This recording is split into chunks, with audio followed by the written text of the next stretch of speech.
Hello, love shoutout mga kanani YouTube dyan. Welcome back to my channel, LG Disnani TV. Ayan, dito po tayo ngayon sa Malcong Kusina. Nag-bake tayo ng pork tenderloin. Ang masarap na pork tenderloin.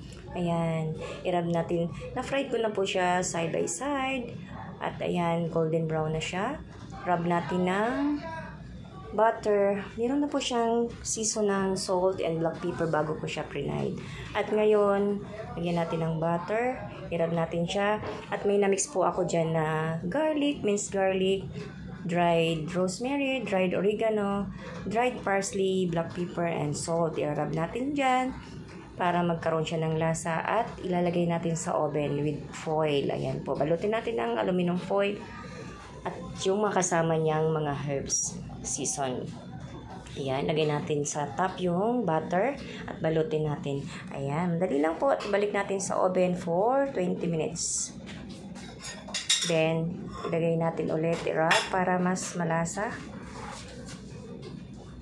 Ganyan, palibot at ibalot po natin ng aluminum foil.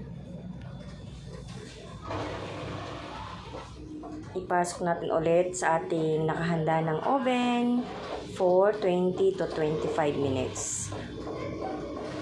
Yan lang po at maraming salamat. Welcome back to my YouTube channel, LG Disnani TV. Kumusta po ang lahat? Sana po may matutunan kayo sa aking video na to about pork tenderloin. God bless and thank you.